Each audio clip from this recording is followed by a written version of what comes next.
Hello दोस्तों।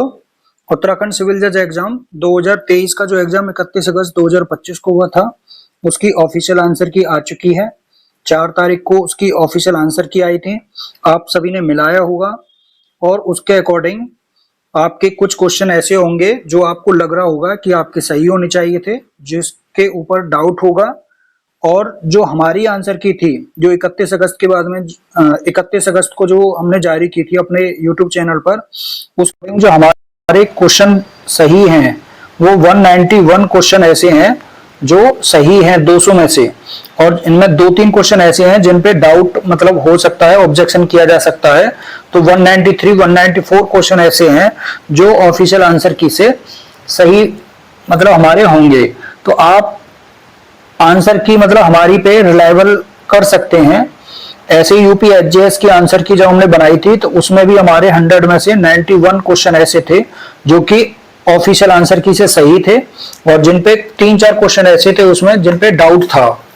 तो जो हमने आंसर की बनाई है वो मतलब काफी मतलब लगभग हमारे क्वेश्चन जो है वो सही जाते हैं। कुछ क्वेश्चन ही ऐसे हैं, 2-4 क्वेश्चन जो गलत होते हैं। तो आप इस पे ट्रस्ट कर सकते हैं हमारे चैनल पर। बाकी अगर टीम ऐसा है कि वन मैन आर्मी चैनल है, अगर टीम वर्क होता तो लगभग मुझे लगता है कि फिर एक भी क्वेश्चन हमारा गलत नहीं होता। तो अब इस आंसर की के अकॉर्डिंग आपको जो क्वेश्चन के आंसर ऐसे लगते हैं कि जिन पे ऑब्जेक्शन किया जा सकता है उनको देख लेते हैं। तो इसमें ये जो क्वेश्चन है, कौन सा केशवानंद भारती बनाम केरल राज्य वाले मामले में पीठ का भाग नहीं था, तो ये तो आंसर सही है। हमने इसका आंसर गलत दिया था कि हमने पीजी रेड्डी दे दिया था, जबकि इसका सही आंसर पीएन भगवती है। और उसके बाद में जो नेक्स्ट क्वेश्चन है आपका वो है कि संयुक्त राष्ट्र सुरक्षा परिषद में स्थायी सदस्य के लिए भारत के दावे का हाल ही में किस देश ने समर्थन किया है, तो इसका आंसर भी हमने चीन दिया था, जबकि सही आंसर भूटान है, जो कि ऑफिशियल आंसर की से सही है। ये अभी वो आंसर है जो कि सही है, बस हमारी आंसर की के अकॉर्डिंग गलत थे। उसके बाद में जो नेक्स्ट क्वेश्चन है, यहां से ऑब्जेक्शन वाला क्वेश्चन है। पहला ये है जो 69 क्वेश्चन बुकलेट सीरीज ए है, तो उसका क्वेश्चन है कि 2005 में हिंदू उत्तराधिकार अधिनियम के संशोधन के बाद हिंदू संयुक्त परिवार में बेटी के अधिकार के संबंध में कौन सा कथन सही नहीं है। अब देखो यहीं से ही क्वेश्चन का ऑब्जेक्शन शुरू होता है कि क्वेश्चन सही नहीं, कौन सा कथन सही नहीं है स्टेटमेंट, जबकि ये स्टेटमेंट सही है और पूछ रहा है कि कौन सा सही नहीं है, और इसी को आंसर उसने ऑफिशियल आंसर की में दिया है अपनी में। तो एक तो ये वाला क्वेश्चन जो है वो गलत हो गया है, इस पे ऑब्जेक्शन किया जा सकता है। और इसमें जो पहले तो ये आंसर ही गलत हो गया, इसमें नहीं है पूछ रहा है ये। बाकी अपना जो ऑब्जेक्शन आपको देना है ऑप्शन का, तो इसमें ये वाला जो चौथा ऑप्शन है कि उसकी शादी के हिस्से तक सीमित है, तो ये स्टेटमेंट थोड़ा मतलब सही नहीं है, ऐसा कहीं नहीं लिखा है। उसके बाद क्योंकि बेटी को सैदाई की संपत्ति में बराबर अधिकार मिला है बेटे के समान, चाहे पिता की वो सेवर्जित संपत्ति हो या पैतृक संपत्ति हो। तो 69 क्वेश्चन पे आप ऑब्जेक्शन कर सकते हैं। उसके बाद जो नेक्स्ट क्वेश्चन है वो है 70। ये तो क्वेश्चन सही है कि जो कंस्ट्रक्टिव रेस जुडिकेटा पर जो मामला है कौन सा है, तो वो उत्तर प्रदेश राज्य का नाम नवाब हुसैन है। इसमें हमने दरियावना उत्तर प्रदेश बताया था, वो एक्चुअली रेस जुडिकेटा पर केस दरियावना उत्तर प्रदेश था, जबकि कंस्ट्रक्टिव रेस जुडिकेटा पर है। तो उत्तर प्रदेश राज्य का नाम नवाब हुसैन, इसमें इसकी व्याख्या की गई थी, सुप्रीम कोर्ट ने व्याख्या करी थी, तो ये सही है। तो एक 69 ऑब्जेक्शन वाला है। उसके बाद में जो नेक्स्ट क्वेश्चन है वो है एक ये क्वेश्चन है 118 जो सेक्शन है टीपीए का कि विनिमय में क्या होता है, तो इसका आंसर घर के स्वामित्व का कृषि भूभाग के बदले में जो अंतरण है, ट्रांसफर है, इसका ये आंसर सही है। ये ऑब्जेक्शन में नहीं है, ये वो है जो हमारा गलत हुआ था, हमने ये इसका आंसर ये बताया था। तो एक क्वेश्चन अब तक ऑब्जेक्शन में हुआ है। और उसके बाद में जो नेक्स्ट क्वेश्चन है ऑब्जेक्शन के लिए, ये भी ऑब्जेक्शन में, एक्चुअली ये ऑब्जेक्शन में नहीं है, लेकिन जो स्टूडेंट है, जो कैंडिडेट हैं, जो पेपर दे के आए हैं, वो उनका मानना ये है कि इस पे ऑब्जेक्शन होना चाहिए कि ये वक्फ क्यों नहीं है, जबकि उसने आंसर की में इसमें वसीयत दिया है, जो विल है, जबकि जो शरीयत एक्ट होता है वो किस पे लागू नहीं होता है। तो इसके लिए आप रेफरेंस देखिए, इसने जो वसीयत दिया है वो क्यों सही है। जो शरीयत एक्ट है 1937 का, इसकी जो सेक्शन 2 है, आप यहाँ पे देखिए, ये पे निर्वसियत उत्तराधिकार लिखा है यहाँ पे।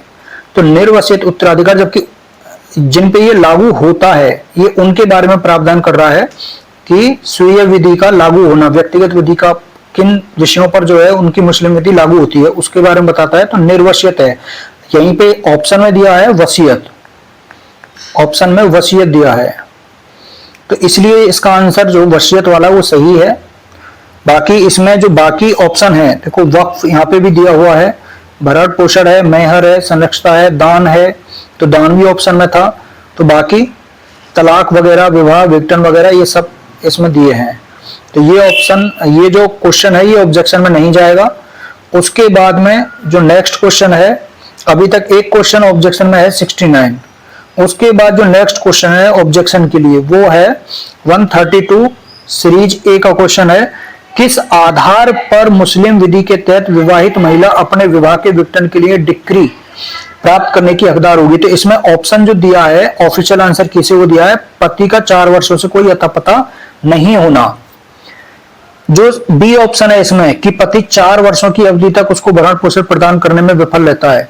अगर ये सेक्शन 2 के अकॉर्डिंग अगर बात आती है तो उसमें 2 वर्ष तक है, लेकिन आधार ये तब भी बनेगा चाहे वो 3 वर्ष तक हो चाहे वो 4 वर्ष तक हो, आधार ये तब भी बनेगा। अगर कोई चाहे 2 वर्ष तक भरण पोषण प्रदान नहीं करता है तब भी वो जो है विवाह विघटन के लिए डिक्री प्राप्त कर सकता है, और अगर 3 वर्ष तक है तब भी प्राप्त कर सकता है, 4 वर्ष तक है तब भी प्राप्त कर सकता है। तो इसका ऑप्शन जो है वो सी होना चाहिए। ये आप जो है मुस्लिम विवाह विच्छेद वाला जो है उसमें आप इसका रेफरेंस दे सकते हैं। उसके बाद में जो नेक्स्ट क्वेश्चन है ऑब्जेक्शन के लिए, यहाँ पे आप देखो कि पति की अनुपस्थिति में 4 वर्ष की अवधि तक पति का अता पता नहीं चलता है। ऑप्शन तो ये वाला दिया है, लेकिन इसमें जो यहाँ पे दिया है कि भरण पोषण में विफलता 2 वर्ष की अवधि के लिए भरण पोषण की उपेक्षा की असफल रहा है, और यहाँ पे आप देखेंगे 7 वर्ष तक उससे अधिक की अवधि के लिए कारावास की सजा सुनाई गई है, तब भी है। और उसके बाद में वैवाहिक कर्तव्य को पूरा करने में, या पति की नपुंसकता में, या पागलपन, कुष्ठ रोगी, या